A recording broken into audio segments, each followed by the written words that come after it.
Hello বন্ধুরা, তোমরা সবাই কেমন আছো? আমি আজকে তোমাদের সঙ্গে ডিমের বড়ার রেসিপি শেয়ার করব। এর জন্য আগে থেকে আলু সেদ্ধ করে রেখেছি, তার মধ্যে 2টো ডিম দেব, দিয়ে নুন দিয়ে ভালো করে মেখে নেব। এবার কড়াইতে তেল গরম হয়ে গেলে তার মধ্যে এইগুলো বড়ার আকারে দিয়ে ভেজে নেব, লাল লাল করে ভেজে নেব, এদিক ওদিক করে ভেজে নেব। প্রায় ভাজা হয়েছে এক পিঠ, আর এক পিঠ আমি উল্টে দেবো। হয়ে গেছে দেখো ভাজা। এবার আমি মশলাটা করে নেব।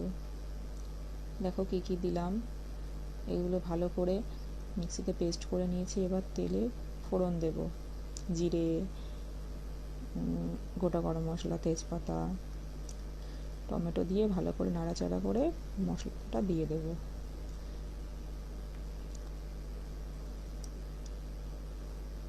ভালো করে নাড়াচাড়া করে দেখো প্রায় হয়ে গেছে। এবার নুন দেবো, হলুদ দেবো, দিয়ে জল ঢেলে দেবো।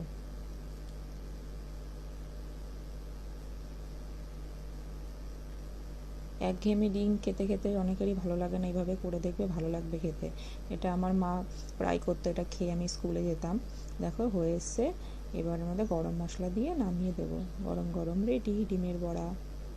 কেমন লাগলো জানিও।